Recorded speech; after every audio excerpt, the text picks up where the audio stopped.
मैंने जीप के पिछले हिस्से में आकर बेला की रस्सियां खोल दी। वो कलाइयां सहलाने लगी और फिर उसका एक हाथ अपने शाने पर भी पहुंच गया जहां राइफल के बट से चोट लगी थी। इस दौरान रत्ना भी आगे वाली सीट से उठकर पीछे आ गई। मैं उसे राइफल लेकर आगे वाली सीट पर बैठ गया। बेला ने स्टीयरिंग संभाल लिया। मैंने कहा, अरे मुझे याद आया, तुम्हारी वो ऐनक कहाँ है जो पहाड़ियों में हमारे सामने होते वक्त तुमने लगा रखी थी? मेरा ख्याल था कि वो ऐनक कहीं गिर गई थी। बेला ने पतलून की जेब से ऐनक निकाल कर मेरी तरफ बढ़ा दी।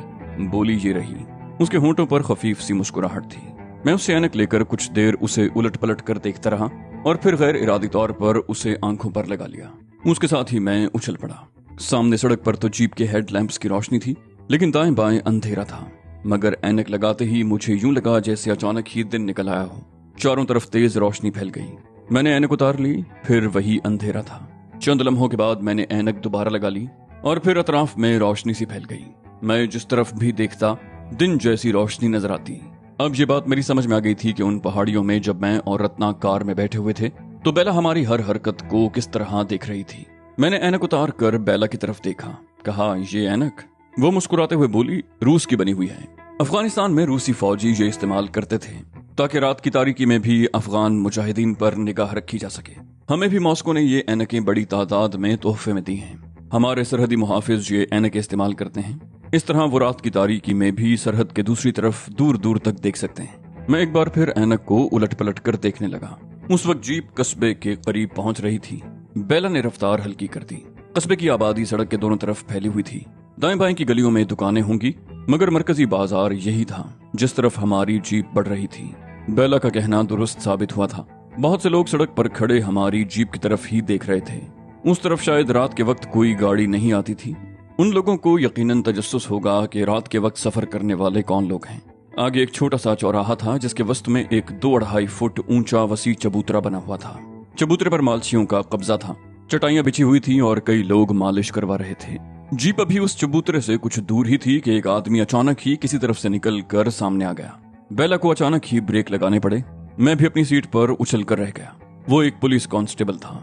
घुटनों तक निक्कर, आधे आस्तीन की कमीज, सर पर टोपी, बेल्ट के होल्स्टर में पिस्तौल और हाथ में छड़ी। दाढ़ी और मूछें कुछ इस तरह थीं कि उसका चेहरा खासा भयानक हो गया था। वो पुलिस वाले से ज्यादा कोई डाकू ही लग रहा था। बेला ने चीखते हुए कहा, तुम्हें सड़क पर चलने की तमीज नहीं? अगर जीप के नीचे आ जाते तो कौन जिम्मेदार होता? पुलिस वाले ने करख्त लहजे में कहा, जुबान संभाल कर बात कर छोरी। जीप का इंजनवा बंद कर और नीचे उतरा। और तू भी भैया, और ये बंदूकड़ी नीचे कर लो। उसने आखिरी अल्फाज मेरी तरफ देखते हुए कहे। बेला ने जीप को साइड पर ले जाकर इंजन बंद कर दिया। सामने ही एक होटल था जिसके सामने सड़क के किनारे तक मेजें और कुर्सियां पड़ी हुई थी। बहुत से लोग बैठे हुए थे और सब हमारी तरफ ही देख रहे थे। उन सबको शायद इस बात पर हैरत थी कि एक आदमी और 2 औरतें रात के वक्त सफर किस लिए कर रहे हैं, जबकि इन इलाकों में कदम कदम पर डाकुओं का खतरा था। ये सब रांगड़ थे और आपस में चेमगोइयां कर रहे थे। उनकी आवाजें तो सुनाई दे रही थी, अल्फाज मेरी समझ में नहीं आ रहे थे। उन इलाकों में ज्यादातर मारवाड़ी बोली जाती थी। इलाका कोई भी हो, शहर और देहात की जबान में बड़ा फर्क होता है। मैं 6 महीनों से माउंट अबू में था। वहां भी मारवाड़ी ही बोली जाती थी और मैं ये जबान समझने के अलावा बोलने भी लगा था। मगर देहातों में बोली जाने वाली ये जबान मेरे सर पर से गुजर जाती और उस वक्त भी कुछ ऐसी ही सूरत हाल थी। कुछ लोग उठकर जीप के करीब आ गए। उनमें कई ऐसे थे जो खाने वाली नजरों से बेला और रत्ना को घूर रहे थे। वो पुलिस वाला भी सामने से हटकर ड्राइविंग साइड पर आ गया। पुलिस वाले ने बेला से कहा, किधरे आई हो रही आधी रात को? फिर मेरी तरफ और रत्ना की तरफ देखने लगा। आखिर में उसकी नजरें मेरे चेहरे पर जम गईं। बोला, क्यों भाया, 2-2 को लेकर घूम रहे हो? बड़ा जोर है तेरे अंदर। बेला ने पुलिस वाले को मुखातिब करते हुए कहा, बकवास बंद करो और अपने ऑफिसर को बुलाओ। पुलिस वाले ने कहा, मारा खुद अफसर हूँ, तुम है क्या छोकरिया, नीचे उतर के अपनी चाल दिखा। बेला खुर्राई, मैं कहती हूँ अपने अफसर को बुलाओ वरना खड़े खड़े तुम्हारी वर्दी उतरवा दूंगी। पुलिस वाला करीब खड़े हुए एक आदमी की तरफ देखते हुए बोला, ओ भाया, ये छोकरिया हमारी वर्दी उतारेगी सबके सामने। मेरी वर्दी जरा पास से। बेला पेचोताप खाकर रह गई। इसी दौरान सामने से आने वाली एक पुलिस जीप करीब आकर रुक गई। लोग इधर उधर हट गए। उस जीप में एक सब इंस्पेक्टर और कांस्टेबल थे। जीप रुकते ही वो बड़ी फुर्ती से नीचे उतरा। सब इंस्पेक्टर का रिवॉल्वर होल्स्टर से उतरकर उसके हाथ में आ गया और कांस्टेबलों ने भी राइफलें तान ली। सब इंस्पेक्टर उस कस्बे की चौकी का इंचार्ज था। दूसरे अल्फाज में वो यहाँ का महाराजा था। उसने हमसे तरह तरह के सवाल शुरू कर दिए। और फिर ये सनसनीखेज इंकशाफ हुआ कि उसे वायरलेस पर जोधपुर से मेरे और रत्ना के फरार की इत्तला मिल चुकी थी और उसे शुबा था कि हम वही मफरूर हो सकते हैं। लेकिन उसे शायद तीसरी औरत यानी बेला की मौजूदगी ने उलझा दिया था। और जब बेला ने उसे अपने बारे में बताया कि वो कौन है तो सब इंस्पेक्टर चौंके बगैर न रह सका। उसकी आंखों में शुबे की झलक उभर आई। बेला ने कहा, वायरलेस पर गुजदर से मेरी बात करवाऊं, इस तरह तुम्हें विश्वास हो जाएगा कि मैं गलत नहीं कह रही। सब इंस्पेक्टर ने कहा, वायरलेस तो चौकी में है। बेला ने कहा, चलो फिर हम वहीं चलते हैं। मेरी बेचैनी बढ़ती जा रही थी। मुझे लगता था जैसे बाजी मेरे हाथ से निकली जा रही हो। मुझे ये एहसास था कि थाने जाकर हम बिल्कुल बेबस हो जाएंगे। खतरा तो मैं उस वक्त भी महसूस कर रहा था। हम पुलिस के नरगे में थे, मगर थाने में तो सूरत हाल इससे भी ज्यादा संगीन होगी। सब इंस्पेक्टर और पुलिस वाले अपनी जीप में सवार हो गए। बेला ने भी इंजन स्टार्ट कर दिया। मैंने उसकी तरफ देखा तो उसके होंठों पर खफीफ सी मुस्कुराहट थी। बोली, परेशान क्यों हो रहे हो? बेला के होंठों की मुस्कुराहट गहरी हो गई। इस वक्त बाजी मेरे हाथ में है। मैं अगर चाहूं तो तुम्हें अपने सामने घुटने टेकने पर मजबूर कर सकती हूँ, लेकिन मैं तुम्हें धोखे से नहीं मारूंगी। जब भी वार करूंगी ललकार कर करूंगी। इस वक्त तुम परेशान न हो, तुम्हारा बाल भी बांका नहीं होगा। दोनों जीपें आगे पीछे चलती हुई एक गली में दाखिल होकर एक मकान के सामने रुक गईं, जिसके कुशादा दरवाजे पर चरमपुरम पुलिस स्टेशन का छोटा सा बोर्ड लगा हुआ था। हम जीप से उतरकर पुलिस वालों के साथ अंदर आ गए। मैं बेला के साथ था और इस तरह जुड़ा हुआ था कि राइफल की नाल उसके पहलू को छू रही थी। मैंने ये तय कर रखा था कि अगर बेला ने कोई फरेब दिया तो अंजाम की परवाह किए बगैर फायर खोल दूंगा। हम लोग सब इंस्पेक्टर के कमरे में आ गए। कांस्टेबल बाहर ही रुक गए। सब इंस्पेक्टर ने मेज पर पड़े हुए वायरलेस का हेडफोन कान से लगाया और सेट ऑन करके फ्रीक्वेंसी मिलाने लगा। वैसे मैंने महसूस किया था कि बाजार में जब बेला ने किसी गुजदर का नाम लिया था तो सब इंस्पेक्टर कुछ मरूब हो गया था और उसके रवैये में किसी हद तक तब्दीली भी आ गई थी। राब्ता कायम होते ही सब इंस्पेक्टर ने हेडफोन बेला की तरफ बढ़ाया। बेला ने हेडफोन कानों पर लगाया और सेट पर किसी कदर झुककर बात करने लगी। उसका लहजा ऐसा था जैसे अपने किसी कमतर आदमी से बात कर रही हो। तकरीबन 5 मिनट बात करने के बाद बेला ने हेडफोन दोबारा सब इंस्पेक्टर के हवाले किया। वो 3-4 मिनट तक बातें करता रहा। फिर उसने हेडफोन उतार कर सेट पर रख दिया और उठकर खट से बेला को सैल्यूट झाड़ा। फिर दोनों हाथ जोड़ते हुए बोला, हमारे वास्ते कोई खिदमत मैडम? बेला ने कहा, शुक्रिया, हमें जल्द से जल्द यहाँ से जाना है। अगर वो लोग गायब हो गए तो बहुत बुरा होगा। सब इंस्पेक्टर बोला, कोई भोजन चाय? बेला ने कहा, हाँ, भोजन भी करेंगे और चाय भी पियेंगे, मगर यहाँ नहीं, बाहर होटल में बैठकर। हम लोग दोबारा बाजार में आ गए। उस होटल में बैठ गए जिसके सामने हमारी जीप रुकी थी। लोग अब पहले से भी ज्यादा हैरान थे कि पुलिस वाले हमारे सामने बिछे जा रहे थे। वो कांस्टेबल कुछ ज्यादा ही बदहवास नजर आ रहा था जिसने पहले हमें रोका था। बेला ने उसे अपने करीब बुलाया, बोला, क्यों भाया, वर्दी यहीं उतारोगे या कहीं अंधेरे में जाकर?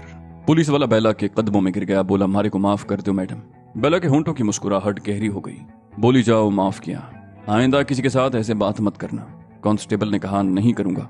खाना खाने और चाय वगैरह पीने में 1 घंटा लग गया और जब हम जीप पर सवार हुए तो इंस्पेक्टर ने एक बार फिर सैल्यूट मारा। उसने ये पेशकश भी की थी कि वो हमें रास्ते में डाकुओं वगैरह से हिफाजत फराहम करने के लिए हमारे साथ हाईवे तक चलने को तैयार है, लेकिन बेला ने उसे टाल दिया। कस्बे से निकलकर जीप एक बार फिर सड़क पर दौड़ने लगी। स्टीयरिंग अब भी बेला ही के हाथ में था। मैं साथ वाली सीट पर बैठा हुआ था और राइफल गोद में थी। रत्ना पिछली सीट पर खामोश बैठी हुई थी। वायरलेस पर होने वाली बेला की बातें मैंने भी सुनी थी। गुजदर जोधपुर का पुलिस कमिश्नर था। बेला ने उसे बताया था कि वो हम लोगों की तलाश में दूर तक निकल आई है, लेकिन हमारा कोई सुराग नहीं मिला। रास्ते की बस्तियों से भी इस बात के शवाहिद नहीं मिले कि किसी ने एक मर्द और एक औरत को इस तरफ कार में सफर करते हुए देखा। उसने ये शुबा जाहिर किया कि मुमकिन है हम लोग इस तरफ आने की बजाय मिंदौर से कोसियान और फुलारी की तरफ निकल गए हों। वहां से हम पोखरान या बीकानेर की तरफ निकलने की कोशिश करेंगे। कोसियान मिंदौर से बिल्कुल मुखालिफ समत में था। बेला के अलावा कुछ और पुलिस वाले भी हमारी तलाश में इस तरफ आए थे और पुलिस कमिश्नर गुजदर ने कहा था कि वो उन्हें वायरलेस पर इत्तला करवा कर बुला लेगा और ओसियान की तरफ हमारी तलाश शुरू कर दी जाएगी। बेला ने इस मौके पर वाकई अपनी बात का लिहाज रखा था। वो अगर चाहती तो बड़ी आसानी से हमें गिरफ्तार करवा सकती थी। मज़ाहमत की सूरत में हमें मौत के घाट भी उतार दिया जाता, लेकिन उस वक्त बेला ने ये बात सच कर दिखाई थी कि वो धोखे से मुझे नहीं मारेगी। चंद मील का फासला तय करने के बाद बेला ने जीप रोक ली। आगे दाएं बाएं जरा तिरछे रास्ते थे। इस तरह यहाँ अंग्रेजी का हर्फ वाय बन गया था। सामने दोनों सड़कों के बीच में 10 फुट ऊंची एक चट्टान थी जिस पर 3 समतों में मूर्तियां बनी हुई थी। एक सामने के रुख पर, एक दाईं तरफ और एक बाईं तरफ। ये त्रिमूर्ति थी, यानी 3 चेहरों वाली या सैरुखी मूर्ति। सब्जा हम पीछे छोड़ आए थे। अब हमारे दाएं बाएं और सामने भी रेगिस्तान था और त्रिमूर्ति वाली चट्टान को देखकर मुझे हैरत हो रही थी। आसपास कोई टीला या पहाड़ी नहीं थी। ये वाहिद चट्टान थी जिसे तराश कर मूर्ति की शक्ल दे दी गई थी। इन दोनों सड़कों के ऐन बीच में एक बहुत बड़ा बोर्ड लगा हुआ था जिस पर हिंदी में गालिबन 2 मुख्तलिफ शहरों के नाम लिखे हुए थे। दोनों तरफ तीर के निशान थे और नीचे फासले भी लिखे हुए थे, मगर वो अल्फाज या हुरूफ मेरी समझ में नहीं आए। बेला ने मेरी तरफ देखते हुए कहा, इस तरफ नागरा है और दाईं तरफ बड़ी सड़क जयपुर की तरफ जाती है। नागरा की तरफ जाने वाली शाहराह पर पुलिस से आमना सामना हो सकता है, इसलिए मैं जीप का रुख जयपुर की तरफ मोड़ रही हूँ। और फिर मेरे जवाब का इंतजार किए बगैर उसने जीप दाईं तरफ वाली सड़क पर मोड़ दी। मेरा प्रोग्राम कुछ और था। मैं दरअसल रत्ना को लेकर नागरा की तरफ निकलना चाहता था, जहां से हम बीकानेर से होते हुए हरियाणा या मशरकी पंजाब की तरफ निकल जाते। पंजाब में दाखिल होने के बाद मैं रत्ना को जालिंधर छोड़ता और खुद अमृतसर या फिरोजपुर की तरफ निकल जाता, जहां से सरहद पार करके पाकिस्तान में दाखिल होने का बंदोबस्त करता। लेकिन लगता था कि यह सब कुछ इतना आसान साबित नहीं होगा। उस वक्त बेला हमारे साथ थी और वो हमें जयपुर की तरफ ले जाना चाहती थी। वो गालिबन यही समझती थी कि हम जयपुर जाना चाहते हैं। रात आधी से ज्यादा बीत चुकी थी। हमारे चारों तरफ रेगिस्तान था। किसी रेगिस्तान में सफर करना बहुत मुश्किल होता है, दिन में भी और रात में भी। दिन में रेत गर्म होकर आग उगलने लगती है और रात के वक्त रेत ठंडी होकर खुनकी पैदा कर देती है और बाज़ औक़ात तो ये सर्दी नाकाबिले बर्दाश्त हो जाती है। उस वक्त सर्दी अगरचे नाकाबिले बर्दाश्त तो नहीं थी, लेकिन बदन में हल्की सी ठिठुरन पैदा कर रही थी। रत्ना जीप की पिछली सीट पर खामोश बैठी हुई थी। जब से रास्ते में बेला से उसकी झड़प हुई थी, उस वक्त से उसे चुप सी लग गई थी। उसे शायद ये बात भी खल रही थी कि मैं बेला से बातें क्यों कर रहा था, उस पर इतना एतमाद क्यों कर रहा था। लेकिन बेला पर मुझे एतमाद बिल्कुल नहीं था। इसमें शुबा नहीं कि चरमपूरम में वो हमारे बड़े काम आई थी। अपनी जान के खौफ से या किसी और वजह से वो हमें पुलिस से बचा कर लाई थी। अगर मैं और रत्ना अकेले होते तो यकीनन इस कस्बे में पुलिस के काबू आ चुके होते, लेकिन ये बेला ही थी जो हमें बचा लाई थी और मैं नहीं समझता था कि उसने ये सब कुछ जान के खौफ से किया था। पुलिस चौकी के अंदर तो हम इस पोजीशन में थे कि हमें बहुत आसानी से सलाखों के पीछे बंद किया जा सकता था। बेला यकीनन कोई बहुत ऊंचा खेल खेल रही थी। वो हमें कुछ इस तरह शिकंजे में करना चाहती थी कि हम उसका तसव्वुर भी न कर सके। आगे एक बार फिर पहाड़ी इलाका शुरू हो गया था। अभी रास्ता इतना ज्यादा दुश्वार नहीं था। बेला ड्राइविंग में भी बड़ी महारत का सबूत दे रही थी। बेला ने एक मोड़ काटते हुए कहा, एक बात मैं तुमसे पूछना भूल गई। पंडित भेरू के बंगले के तहखाने में तुमने मुझे एक ऐसा कमरा भी दिखाया था जिसमें उसका खजाना भरा हुआ था। खूबसूरत अलमारियां, शोकेस वगैरह जिनमें सोने की मूर्तियां, जवाहिर और कीमती चीजें भरी हुई थी। मगर मैंने उसकी बात काटते हुए कहा, मगर जब तुम उस तहखाने में पहुंची तो वो कमरा ही गायब था। वो चौंक गई, बोली, तुम्हें कैसे पता चला कि मैं बाद में वहां गई थी? मैंने मुस्कुराते हुए कहा, तुम्हारे पास ये ऐनक है जिसे तुम अंधेरे में भी देख सकती हो, लेकिन मेरी नजरें इससे भी ज्यादा तेज हैं। मैं नंगी आंखों से जमीन की गहराइयों में भी देख सकता हूँ। मैं वो मंजर कभी नहीं भूल सकता जब तुम केशु को भेरू वाले कमरे के बाहर छोड़कर तहखाने में गई थी और पागलों की तरह उस कमरे को तलाश कर रही थी, दीवारों को ठोंक बजाकर देख रही थी। उस वक्त तुम्हारी मायूसी काबिले दीद थी। वो बोली, तुम्हें ये सब कुछ कैसे पता चला? क्या तुम? मैंने कहा ना, मैं जमीन की गहराइयों में भी देख सकता हूँ। वो यकायक खामोश हो गई, बोली, इसका मतलब है कि तुम उस वक्त बंगले में मौजूद थे और किसी तरह मुझे देख। वो कहते कहते खामोश हो गई। मैंने कहा, मैं वहां से कम 2 मील दूर था। बेला बोली, समझ गई। भेरू बहुत चालाक आदमी था। उसके बंगले में शॉर्ट सर्किट टीवी लगवा रखा था। मुमकिन है किसी और जगह। वो कहते कहते फिर खामोश हो गई। मैंने कहा, 2 मील दूर। मैं एक छोटे से मकान में बैठा सब कुछ देख रहा था। बेला ने कहा, और वो कमरा जिस पर वो खजाना भरा हुआ था वो? मैं एक बार फिर मुस्कुरा दिया, कहा, वो तुम्हारा सपना था। मैंने तुम्हें तहखाने में ऐसा कोई कमरा नहीं दिखाया था। तुमने कोई सपना देखा होगा। और हाँ, ये तो बताओ, हमारे वहां से फरार के बाद सुमित्रा से तुम्हारा आमना सामना नहीं हुआ? बेला ने कहा, सुमित्रा? भेरू की रखेल? वो कहाँ है? मेरा तो ख्याल था कि वो भी तुम्हारे साथ ही गायब हो गई थी। मैंने नफी में सर हिलाया, कहा, नहीं, वो तो हमसे अलग हो गई थी। उसका इरादा जैसलमेर जाने का था। हो सकता है वो मौका पाकर उस तरफ निकल गई हो। बेला ने कहा, तुम बहुत चालाक हो। ये कहते हुए उसने जीप एक जगह रोक ली। मैंने पूछा, क्या हुआ? वो बोली, जीप अब तुम चलाओ, मैं थक गई हूँ। वो जीप से नीचे उतर आई। मैं ड्राइविंग सीट पर आ गया। रत्ना बड़ी फुर्ती का मुजाहरा करते हुए आगे उस सीट पर उतर आई थी जो मैंने खाली की थी। उसने मुझसे राइफल भी ले ली। बेला पिछली सीट पर बैठ गई। रत्ना ने कहा, ना जी, पहले इसे बांध दो, फिर जीप आगे बढ़ाना। बेला ने उसकी बात सुनकर कहा, मैं चलती जीप से छलांग लगाकर भागूंगी नहीं।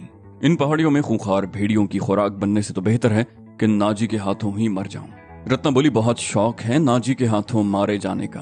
उसके लहजे में बेपनाह तंज था। बेला ने कहा, हाँ कुछ ऐसा ही समझ लो। मैं गड़बड़ा गया। मुझे अंदेशा था कि इनमें फिर कोई मारका न शुरू हो जाए। बड़ी मुश्किल से उन्हें खामोश करवाने में कामयाब हो सका। रास्ता खासा खतरनाक था। मुसलसल बुलंदी और खतरनाक मोड़, जरा सी गफलत मौत के मुंह में धकेल सकती थी। बेला बता रही थी कि इसी सिलसिला कोह में कहीं मार्बल की पहाड़ियां भी थीं। चांदनी रातों में वो मंजर काबिल दीद होता है जब मार्बल की पहाड़ियां चमकती हुई नजर आएं। एक खतरनाक मोड़ घूमते ही जीप का इंजन खांसने लगा। उसके साथ ही मेरा दिल उछलकर हलक में आ गया।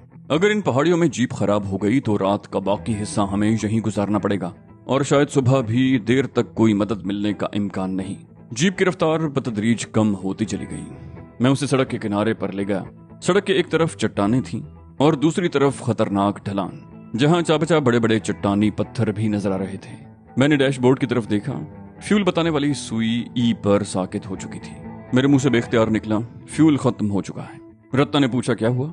मैंने कहा, पेट्रोल खत्म हो चुका है। पीछे एक जेरी कैन रखा हुआ है बेला, सीट के नीचे से जेरी कैन निकाल लो। मैंने जीप रोक ली। पीछे से कोई जवाब नहीं मिला और जब मैंने पीछे मुड़कर देखा तो मेरा दिल उछल कर हलक में आ गया। बेला जीप में नहीं थी। मैं एक झटके से अपनी सीट से उठा तो रत्ना ने भी पीछे मुड़कर देखा और वो भी राइफल संभाले एक झटके से जीप से उतर गई। मैं बदहवासा होकर इधर उधर देखने लगा। ये बेला कहाँ गई? रत्ना ने कहा, मैंने कहा था ना कि इसे बांध दो, मगर तुमने तो बेला जैसी दुश्मन पर भी भरोसा कर लिया। उसने कस्बे में हमें पुलिस से इसलिए बचाया था कि उस वक्त वो खुद भी हमारे रहमो करम पर थी और मैंने कहा था कि वो धोखा देगी। मैंने कहा, लेकिन वो गई कहाँ? इन वीरान पहाड़ों में तो और भी खतरा है। खूंखार भेड़िए और दूसरे दरिंदे उसे चीर फाड़ देंगे। वो बोली, मेरा ख्याल है जब जीप की रफ्तार कम हुई थी तो वो मौका पाकर कहीं उतर गई थी। वो दरिंदों से ज्यादा खौफनाक है। उसे किसी दरिंदे का क्या खौफ हो सकता है? मेरा ख्याल है वो ज्यादा दूर नहीं गई होगी। मैंने कहा, तुम्हारा ख्याल है रात की तारीकी में उसे इन पहाड़ों में तलाश किया जाए? वो अगरचे हमारे लिए आगे चलकर खतरनाक हो सकती है, लेकिन रात के वक्त वो इन पहाड़ों से निकलकर किसी आबादी तक नहीं पहुंच सकती और उस वक्त तक हम बहुत दूर निकल चुके होंगे। लानत भेजो उस पर। हमें जहां से रवाना होना चाहिए। मैं सीट के नीचे से पेट्रोल का डिब्बा उठाने के लिए झुका तो एक बार फिर उछल पड़ा। वो सूटकेस भी रत्ना ने कार से निकालकर इसी सीट के नीचे रखा था, मगर अब वो सूटकेस नहीं था, दूसरी सीट के नीचे भी नहीं। मैं गहरा सांस लेते हुए सीधा हो गया। मैंने कहा, वो? रत्ना बोली, क्या हुआ? मैंने कहा, बेला वो सूटकेस भी अपने साथ ले गई। रत्ना चीखी, क्या? तलाश करो उसे, वो ज्यादा दूर नहीं गई होगी। और फिर ठीक उसी वक्त ढलान पर किसी जगह पत्थरों के लुढ़कने की आवाज सुनाई दी। हम दोनों चौंक गए। रत्ना ने फौरन ही आवाज की समत राइफल का एक ब्रस्ट मार दिया। वीरान पहाड़ियां फायरिंग की आवाज से गूंज उठी। रत्ना ने जिस्म पर लिपटी हुई साड़ी उतारकर जीप में फेंक दी और ढलान की तरफ लपकी। मैंने दौड़कर उसे पकड़ लिया। मैं चीखा, पागल हो गई हो क्या? वो भी चीखी, मैं उस कुतिया को जिंदा नहीं छोड़ूंगी, वो मेरा सब कुछ ले गई। मैंने कहा, एक सेकंड रुक जाओ। अचानक ही मुझे उस ऐनक का ख्याल आ गया। मैंने ऐनक आंखों से लगा ली और ढलान पर देखने लगा। मेरे सामने पूरा इलाका रोशन हो गया। ढलान खासी खतरनाक थी। भुरभुरी जमीन पर जगह जगह बड़े बड़े पत्थर थे। चारों तरफ कांटेदार झाड़ियां थीं और फिर एक साये को ढलान पर बहुत नीचे दौड़ते हुए देखकर मैं चौंक गया। वो बिलाशुबा बेला ही थी। उसके हाथ में हमारा सूटकेस भी था। वो दौड़ती हुई एक पत्थर की आड़ में चली गई। मैंने रत्ना का हाथ पकड़ा, कहा, वो उस तरफ है, मेरे साथ आओ। गो मुझे यकीन था कि बेला अब हमारे हाथ नहीं आएगी, लेकिन रत्ना की वजह से मैं उसका पीछा करने पर मजबूर हो गया। हम दोनों तेजी से ढलान पर दौड़ते रहे। मैंने रत्ना का हाथ पकड़ रखा था। भुरभुरी मिट्टी और छोटे छोटे पत्थर हमारे पैरों के नीचे फिसल रहे थे, जिनकी वजह से कदम जमाना मुश्किल हो रहा था। बस यूं लग रहा था जैसे कोई अनदेखी ताकत हमें धकेल रही हो। रत्ना के दूसरे हाथ में राइफल थी और एक हाथ मैंने पकड़ रखा था। अचानक उसका पैर रपट गया। वो दौड़ते दौड़ते तवाजुन खो बैठी। मैंने भी उसे संभालने की कोशिश की मगर कामयाब ना हो सका। वो लड़खड़ा कर गिरी। उसका हाथ मेरे हाथ से छूट गया। रत्ना के मुंह से चीख निकली और वो ढलान पर लुढ़कती चली गई।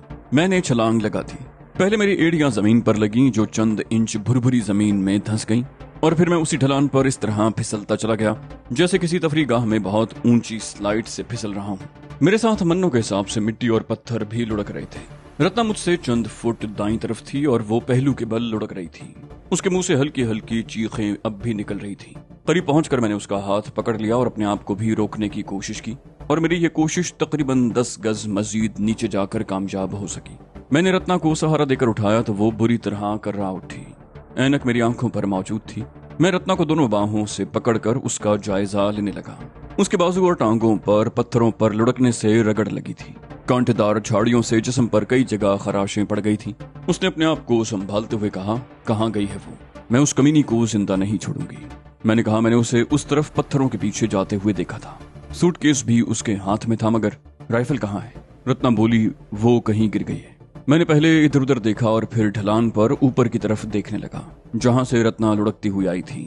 झाड़ियां और पत्थर साफ नजर आ रहे थे, मगर राइफल कहीं दिखाई नहीं दे रही थी। मेरा ख्याल था वो कहीं झाड़ियों में गिर गई होगी और मेरी निगाहों से ओझल हो गई थी। हम तकरीबन 100 गज दौड़ते और लुढ़कते हुए आगे बढ़े। राइफल की तलाश में दोबारा ऊपर जाना आसान नहीं था। मैं उस तरफ मुड़ गया जहां बेला को देखा था। वो जगह अब भी कदरे बाईं तरफ 100 गज नीचे थी और बेला तो अब वहां से भी दूर जा चुकी होगी। मैंने रत्ना का हाथ पकड़ा और एक बार फिर ढलान पर दौड़ने लगा और आखिरकार एक जगह रुक गए। मैं चारों तरफ देखने लगा, मगर बेला कहीं दिखाई न दी। मैंने महज अंदाजे के बिना पर एक रास्ते का तयन किया और रत्ना का हाथ पकड़े उस तरफ दौड़ने लगा। मुझे तो हर चीज साफ नजर आ रही थी, मगर रत्ना अंधेरे में दौड़ते हुए डर रही थी। हम उस ढलान पर 50 गज और नीचे उतर गए। हम पहाड़ी के दामन में पहुंच गए। आगे झाड़ियां कुछ गुंजान हो गई थी और छिदरे छिदरे दरख्त भी थे, और उन दरख्तों के दूसरी तरफ पानी चमकता देखकर मैं चौंक गया। दरख्तों के पीछे कोई झील थी और मेरा ख्याल था कि बेला उसी तरफ गई होगी। हो सकता है झील के दूसरी तरफ कहीं जाने का रास्ता हो। मैंने कहा, आओ उस तरफ देखते हैं। मेरा ख्याल है बेला झील की तरफ गई होगी। रत्ना मेरे साथ चल पड़ी। अभी हमने चंद ही गज का फासला तय किया होगा कि एक आवाज सुनकर हम दोनों ही उछल पड़े। वो आवाज पीछे की तरफ से आई थी और पहाड़ियों में गूंजती हुई सी महसूस हो रही थी। ना जी, रत्ना। बाज़गश्त पैदा करती हुई वो आवाज बिलाशुबा बेला की थी। हम इधर उधर देखने लगे। बाज़गश्त खत्म हुई तो आवाज दोबारा सुनाई दी। मैं यहाँ हूँ ना जी, सड़क पर जहाँ तुमने जीप खड़ी की थी। मैंने ऊपर देखा और मुझे गर्दन पर चींटियां सी रेंगती हुई महसूस हुई। बेला सड़क के किनारे उस जगह खड़ी थी जहां से हम ढलान उतरे थे। सूटकेस उसके हाथ में था और होंठों पर फातिहाना मुस्कुराहट थी। मुझे तो सड़क के किनारे पर खड़ी हुई बेला बिल्कुल वाज़े तौर पर दिखाई दी, लेकिन रत्ना को तारीकी के बायस उसका हयूला दिखाई दे रहा था। मैंने ऐनक रत्ना की तरफ बढ़ा दी। कहा, इसे लगा कर देखो, तुम्हें सब कुछ नजर आ जाएगा। रत्ना ने ऐनक आंखों पर लगा दी। पहले तो वो कुछ देर हैरान हुई, फिर उसके मुंह से गंदी गंदी गालियां निकलने लगी। उसी लम्हे बेला की चीखती हुई आवाज सुनाई दी, मैं जीप ले जा रही हूँ। अगर तुम भेड़ियों से बच सको तो मैं तुम लोगों को 2 दिन की मोहलत देती हूँ।